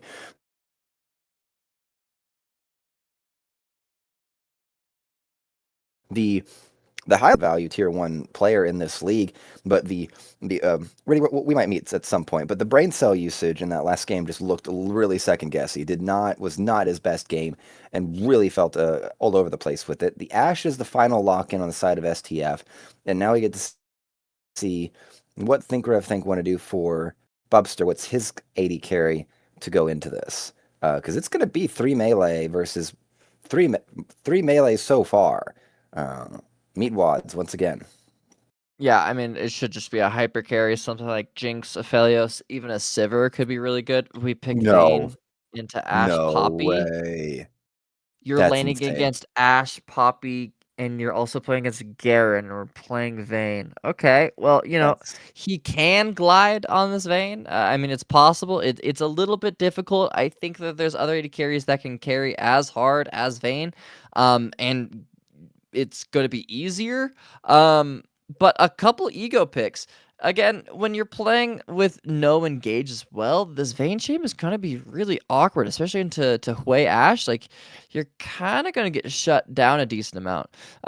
My eyes now are going to be on Mark Boots. I think Mark Boots is going to be the protagonist of Think Rev Thinks comp. He's going to be able to do a lot of work. And then the question mark for me is Riddy. Are you going to convince me that this Graves champion is worth it? Because every time I see Graves, either in solo queue or in comp, it just doesn't seem to really fit the style of play that comp really lends itself to. It doesn't really do anything other than just be damage, but it can be shut down very easily. So that's where my question mark is. STF, once again, drafting just kind of a draft that suits everything. Their engage tool of Ash ult isn't super reliable, but it's more reliable than anything that Thinker of Think have.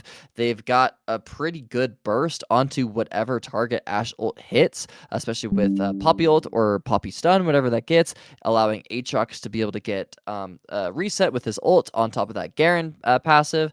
But also, who on Think Rev Think actually stops Garen in the side lane? I don't think anyone. I think Garen can kind of just take over being on the side lane, just like what happened last game. So once again, or not once again, Think Rev Think has been drafting quite well, but this go around, it doesn't feel.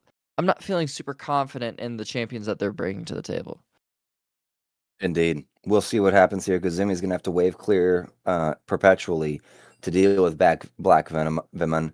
From here, we will see you on the Rift, ladies and gentlemen.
Alrighty. Last game of the night. STF versus TRT. A little bit of dignity to be recovered here by Think Rev Think. And Jackie, I know you're looking on, hoping your team can pull it together, and I'm hoping for the best. I know Bubster working really hard last game, doing their best, and I really hope they don't get put in the dirt, because I think this Fane's going to have a lot of problems here, Tivon.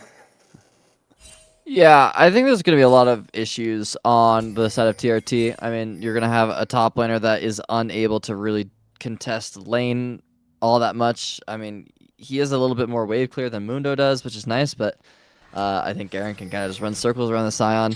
Syndra, I think, can get some good prio in mid. I think that's the one saving grace for TRT's comp.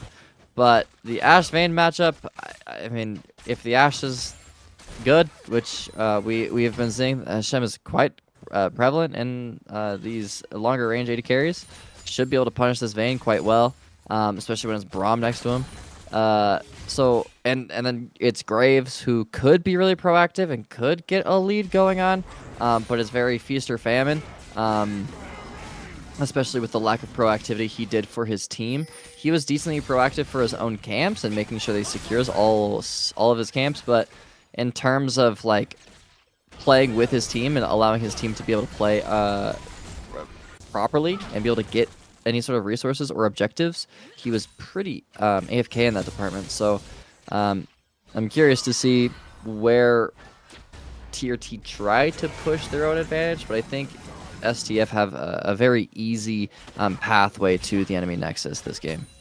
Yeah, and well, I think there's something to be said about how REV has chosen themselves a farming jungler, and we even saw how they played more like a farming jungle style with the Xin Zhao in the last game, which is not exactly the most ideal way to play Zen when you even have lanes that you could want to advance, like the Azir or even the Smolder.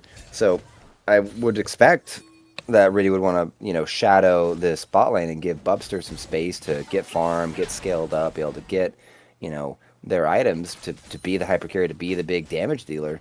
But I kind of feel like we're going to have the same problem we did in Game 2, where REV doesn't really make anything happen. Zimmy is going to get beaten up on quite a bit by Black Vmon, and it's going to be a grind out, but it's still going to be STF on top. Yeah, I mean, Ashe and Hoy are going to be decently untouched as well. Looks like there's actually going to be a decent scuttle contest, something that these teams haven't really done all that much, but REV's just got to burn the flash, and Syndra loses a lot of HP, but they're still committing. Yeah, Autumn have made their way over, but they're going to get pinned against the wall. Flashing over, he'll use to save his life. It's only going to delay him a little bit. Sovereign walking him down, and that's going to be a kill going over to Bubster's pocket. That's good for that Vayne's development. Still looking for it here. Bubster has pinned Sovereign against the wall. They're going to be able to actually index 2 kills into this Vayne early on. Has to use the barrier to finish that kill on the Sovereign. But that's fantastic news. I like the idea that SEAL Team Flip had there, contesting and kind of saying, like, REV, you're not going to do anything. You're not going to contest this Scuttle Crab. And didn't. Exactly, but the rest of the collapse from TRT to save Autumn Leaf and then counterpunch that situation in the river really has actually put a mad advantage into the bot lane. Well, the biggest mistake was Hashem just didn't move. It was a 3v4. Hashem literally just was focused on the wave that was pushing into him. And I understand why, you don't want to just drop this giant stacked wave that Bubster and Autumn Leaf were pushing.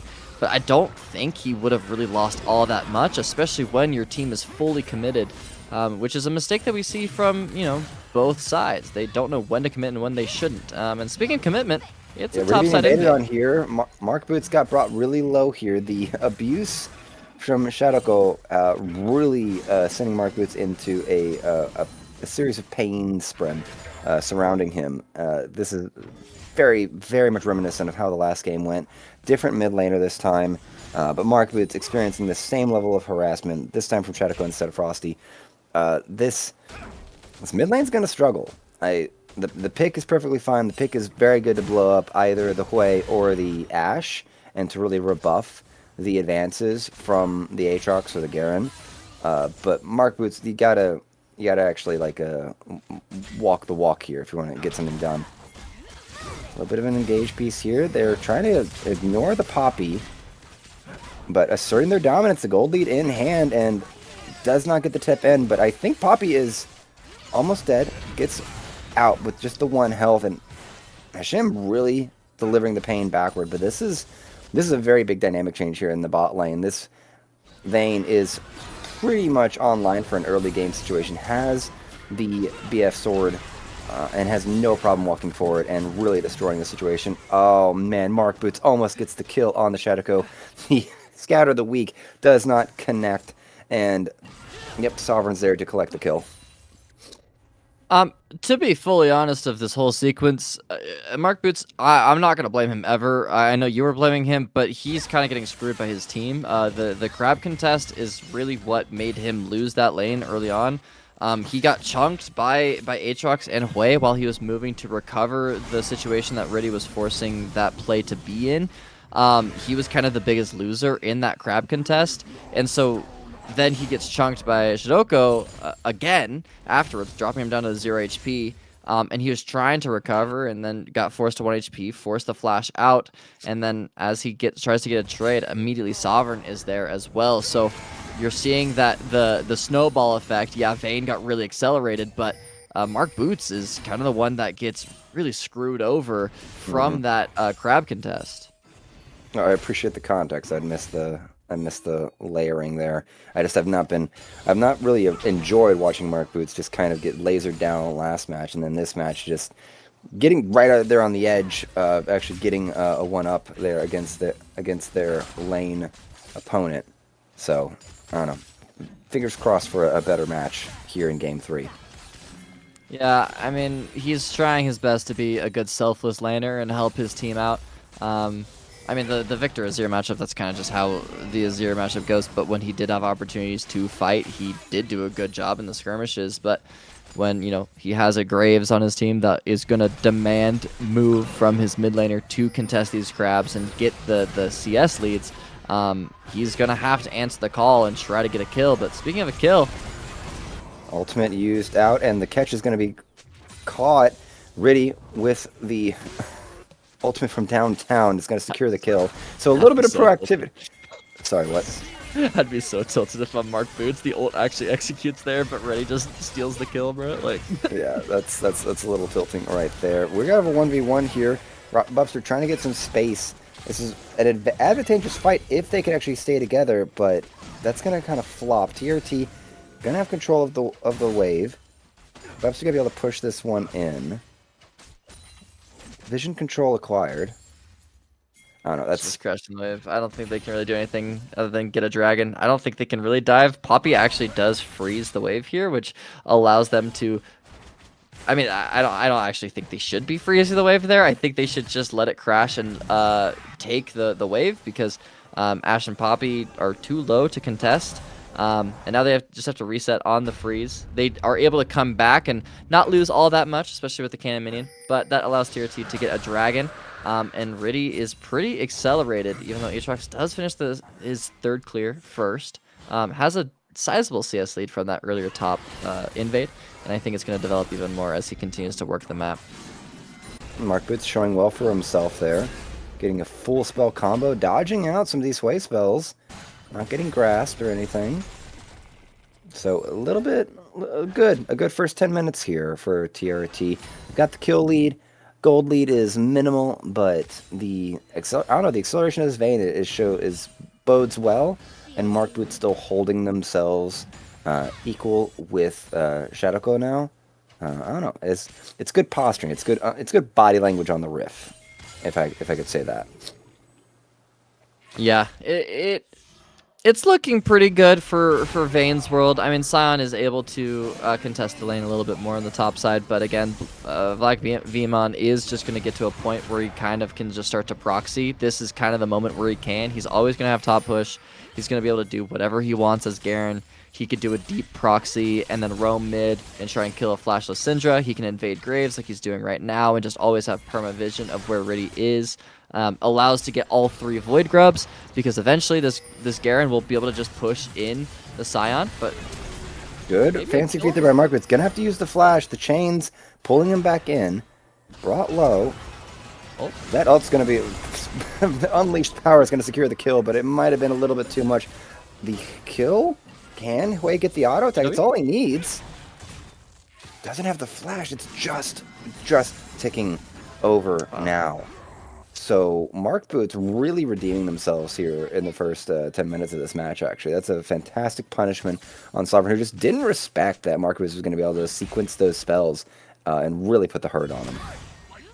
The ticking time bomb of top lane, though, is it's still that clock is still ticking. The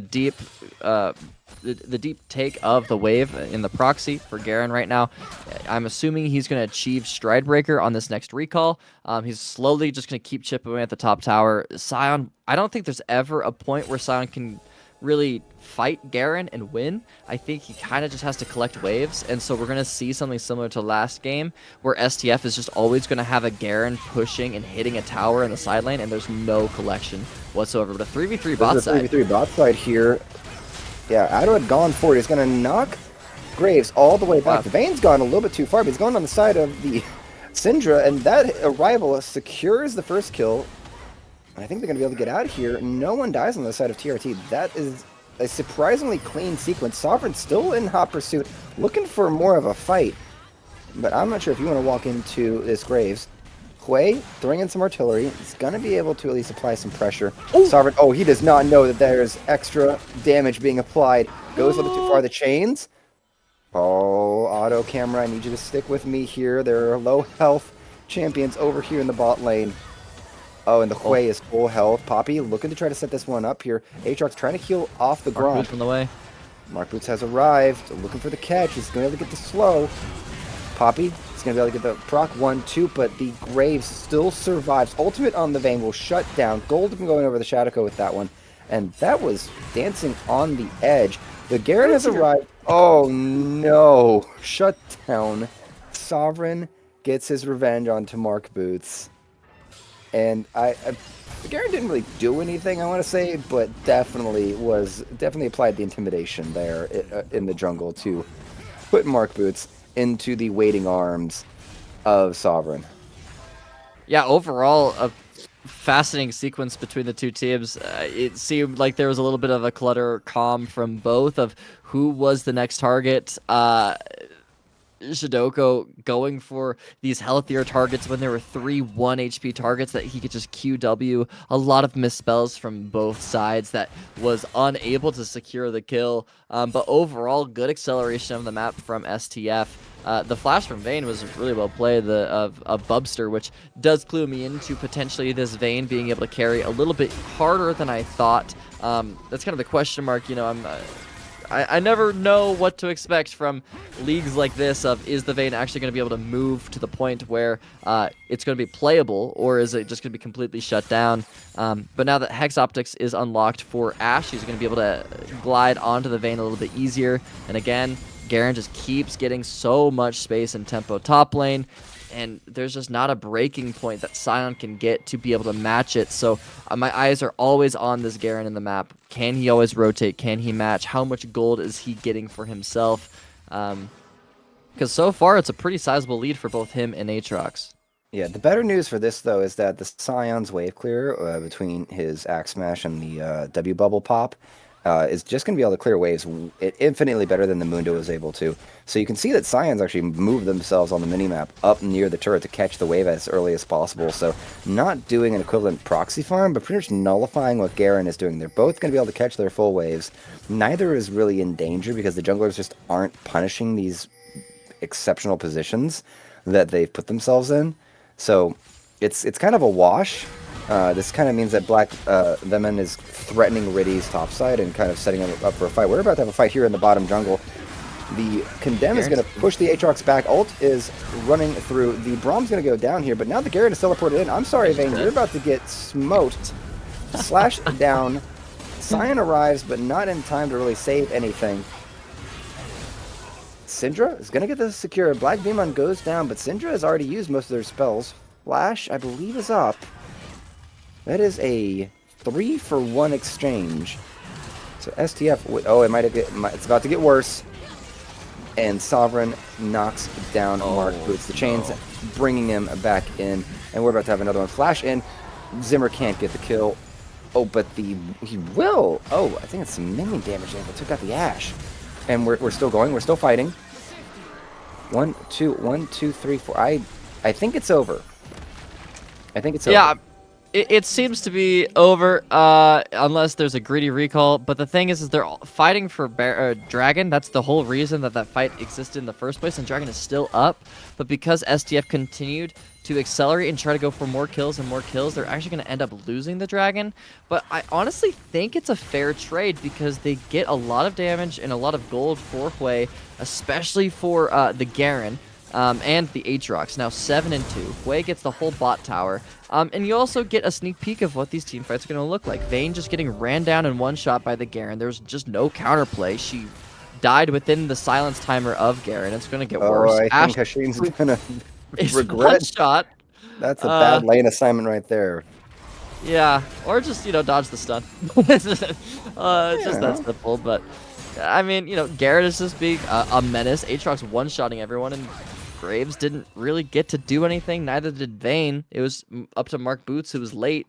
So the carries of Aatrox and Garen for the side of STF just continue to take over the map. I mean, I'm sure Aatrox, once he recalls, is going to have his second item as well. So I would say overall STF are the biggest winners. Just unfortunate they don't get any dragons in the first two, but they can really heavily contest this third one later on. Yeah, I could see that. 1.7k gold lead for STF right now. An okay lead. Nothing that really is cementing the conclusion of this game just yet.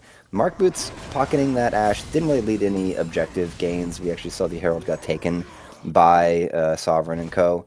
So they've got that objective pocketed in hand, ready to throw that probably at the mid-wave. It's usually the favorite to help open up the map and provide other opportunities to go into the enemy jungle. Garen already kind of does that, though, freely. So we'll call him a little, maybe a non-issue for SDF, since Black Venom just, I don't know, doesn't respect borders at all. I honestly, if I was the shot caller of STF, I would call to, or if I'm even just Black Vmon, I'd call to use the Rift Herald topside. Just accelerate that top push, allow him to start pressuring a tier 2 and be able to have so much more movement on the map and just live in the topside jungle, make this Graves homeless, because he already feels pretty homeless, down 40 CS now. Like, that's 10 camps up that Aatrox has. Allow Garen to continue to put that pressure on. I think that Loki is better than a mid-tier 1, but you can never complain about a takedown of a mid-tier 1. Enough. The best thing that I would actually point out is that, yep, it's so that top tier 1 is below half health. The Herald would be able to secure it outright, but this is just still signaling how Zimmy has done a good job nullifying the auto push ability of the Garen. So not really getting out of control. We still do not have a clear answer. The team needs to actually do a better job of collapsing and triggering that last fight. Mark Boots felt super late and I believe they had the teleport available. So need a far bigger trigger, a lot more of the team being like, we're fighting, everyone jumping in and getting into the fight. That's kind of what I would be hoping or looking for out of TRT if they actually want to try to contest and get at least one win tonight. Yeah, I think the question mark for that, though, is are they asking Mark Boots if he's available to move? Because sometimes they just can't. Maybe they're really low on mana or just need an item spike. They're just not useful to be able to go straight from mid to that bot play. Maybe there's also, a wave to collect and things like that. So, and I don't think those are questions being asked on TRT. I think they're trying to kill the Sion here. Sion is going to die here. Ult got blocked by the Hui. And that's going to be an 8th kill over to the Aatrox. Jimmy's going to do his best to clear out this wave, get the minions. But that was a very good sequence there by Shadowco. Didn't he have to burn the flash to block the unstoppable charge? And Zimmy's going to be caught here now. Stun's going to be secured. Shut down gold going over to Riddy. A little bit of an overkill. The arrow's going to go wide right between them. Sovereign's really wishing for the best. Garen is happy. Ult's going to be used, but I don't think you have a chance in hell here. It's going to get blocked. The turret might get the kill, and the fair trade. Well played by Bubster to keep that equalized and survive. Had to use everything, but both had to use all their summoners to actually make those kills happen. Now Sovereign stepping really forward here, trying to get the kill onto the Braum. We're going a little bit excessive. The Scion's arrived. I'm not sure what he's going to do. And Herald escape?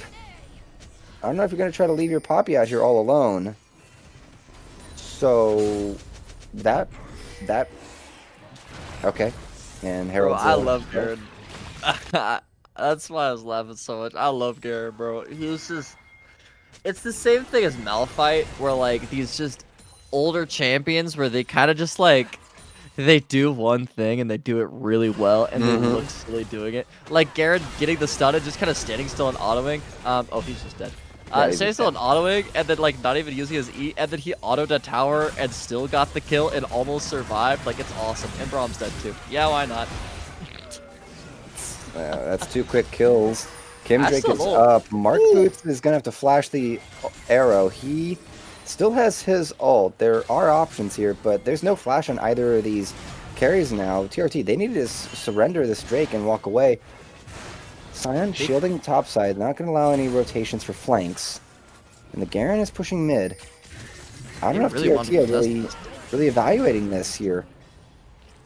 I don't like this contest at all. Scion burned his TP though to commit to it, but they don't have an access in. They can't do anything. They don't have a pull the trigger. They're waiting for Braum, but Hui is first. He has TP, and they're now going to engage, I think. But Dragon's just going to be gone.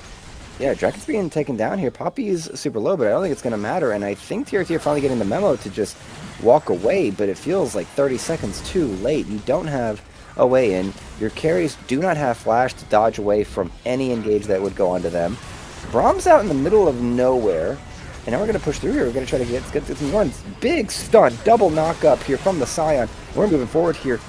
Darkness has fallen, and this Vayne is going in here. Sovereign's going to try to do his best. He's going to get a very good knock up here. The Vayne has exploded. Garen has arrived, and they thought they had a way in, but the counter punch, the counter play from, well, it's been flipped. It has been flipped. Yeah, I mean, it's due to the fact that they kind of did the thing of, oh, the AD carry is always the prio target, so they use all of their CC and all of their cooldowns onto the Ashe, and this Ashe, peace and love, it doesn't really do anything in these fights. He's kind of just an ult bot. He doesn't really deal damage to Scion. The people that do deal damage are this 2-item Garen and this 3-item Aatrox, who with all of we can bring that damage from the fight back up, I want to look at that. With all of the CC down from Braum and from everyone, he kind of just killed everything and everyone, and he's going to take over as long as they continue to not focus him. They need to play front to back a little bit more. But I don't think they have the damage to. Well, and I think that's where this Graves is just as useless as the Ashe here. It doesn't seem like production can actually get it up, but I was looking at the damage output from just inside of that fight. The Aatrox is sitting at 5 or 7k damage, and that's a double knockup. And I think there goes Riddy. Yeah. Ouchies. Yeah, Graves can do a lot but all of the damage in that fight was done by the Garen and the Aatrox. The Ashe and the Poppy died early. Like, there was 300 damage done by that Ashe in that fight before they were exploded. So this team is entirely inside of this Aatrox that is so accelerated. This super thick Scion will go down. Ult's available. Might actually has walked it off. And now Ashe, trying to prove us wrong here, is gonna get the kill. And Autumn Leaf that's their 6th death. Hell yeah. Good exchange. I appreciate that. I respect that out of Mark Boots. Yeah, I'm saying worth in all chat. As Ashe just dive the turret, like killing myself to get the Cinder kill. I gotta respect it. Yeah, but yeah, Garen and Aatrox have completely taken over the game. Hui has silently also been taking over the game. He's been untouched. And again, this is where the issue lies of where is your engage? Oh, you don't have any. You know, that silent ult was good, but there's no follow-up behind it. Vayne isn't able to really access these fights because that silent ult was so far away and so disconnected from these short ranges of Graves' Vayne that nothing can really happen. And by the time that you do go into the range of the Scion ult, it's a little too late, and STF has their counter punch of Aatrox and probably Garen flanking from the other side. That Garen that now has Lord Dominic's Regard, who will shred everyone. Graves can't deal damage to this Aatrox or Garen either because he built Collector's second item, so he just doesn't really do anything to these high HP bars, and that's also an issue with Graves. Is it takes some items to get pumping damage, but the really big beefy health bars of Aatrox Garen, he can't really shred very well, nor can he survive the just damage output that Garen and Aatrox do. Sorry, that Aatrox just went back and bought a full Spear of Shojin. Out the gate, just fresh, no parts, literally pieces. no parts. Yeah, there's nothing. That is insane. Yeah. Aatrox 14.3k. Next up, Mark Boots, the Syndra, who has been farming 11. So a 3k difference, 3 of the 6k difference right now is on this Aatrox. So 5k up on Riddy, bro. That's 2 items. That's 2 items. Oh my god. Riddy is only doing better than the 2 supports right now in gold, and it's only by it's not too much. Yeah, they are. Think Rev Think are going to need to really figure out how they want to get out of this. Autumn Leaf needs to hold themselves back a bit more. The Baron is being started, a little unsurprising, but I'm not sure if they have the damage for this. I'm really concerned for this Baron. I mean, they do have damage for it, but Aatrox doesn't really survive it at all. But this is kind of the window where TRT could get a good fight and get a good kill if Sovereign can like get caught onto. But the Populate actually gets a lot of time for the Baron, so they're able to just collect it and get out. All right. Well, so that'll secure that easy Baron take. That's probably the cleanest Baron take we've seen all weekend. Just holding space to Poppy, keeping everyone and knocking everyone all the way back there in the jungle while Garen's just threatening bot side. And I'm not really too big of a fan of the lane assignment because Mark Boots can get run down just as easily as the Vayne. I think we're about to see that. And Garen's respecting the situation. It looks like we're going to be contesting for this Kim Drake.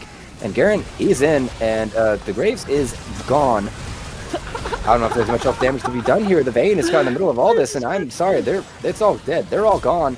The Scion's all that's left here. Mark Boot's going to show up late, but is not going to be able to really participate in this fight. The arrows are going to catch, and now Hashim just going berserk. Alrighty, now the scales have been tipped here. 8.9k gold lead. This turret is gone. Baron buff in hand. This is going to be an inhibitor, and then they're going to go back and get that Drake that we were talking about. yeah, I think this is what they say in the business, a broken open game. STF have completely just taken over. I mean, with the longer revive times of Scion and Syndra, they low-key could push to end, especially with Braum Stagger. That ace, I mean, they could, and Graves and Vayne are up, but I think they just get one shot. Enchanted Crystal Arrow will be up in about 20 seconds, but I think they just win. I think Garen's just alive, and that's all you need to know. And Sovereign maintaining their dominance. A 3-0 once again here. STF beat it out. The great rivalry between Frosty and Jackie will start with a loss on the side of Jackie's team. Think Rev Think are going to have to get back to the drawing board on how they want to play out these Sunday games. And Frosty gets to have the great taste of victory on the evening.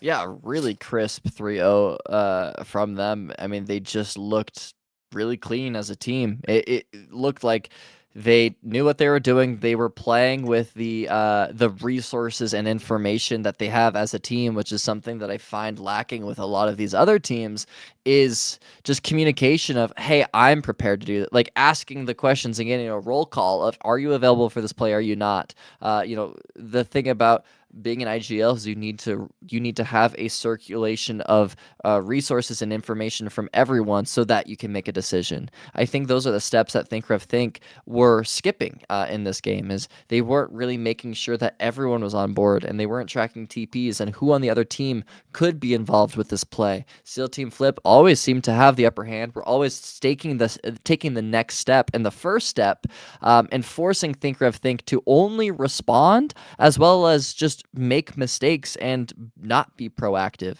I mean, the jungler of Think Rev Think, I felt, was very silent, didn't really make any sort of plays or ways for his team to be able to play the game properly.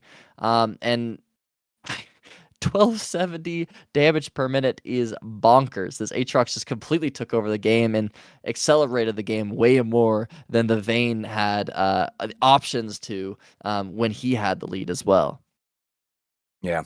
I was just looking at the match history from how their first round of games went yesterday. Think only got 2 against Oasis, and SEAL Team Flip had a pretty neutral game. They only got 1. They only got their first game over the Gassy Chuds. So SEAL Team Flip probably feeling a lot better today with the 3-0. Think still muddy in the waters. Still not super confident that this team's going to be able to coordinate its cast together well to secure all the points they're going to need to make it to playoffs and really see if they can actually land that three-peat. But that will conclude us for the evening. Thank you, everyone, for tuning in. I have been Aaron Church Solomon with T-Von and our wonderful producer, Alto, keeping everything beautiful. We hope you enjoyed, and have a good rest of your night.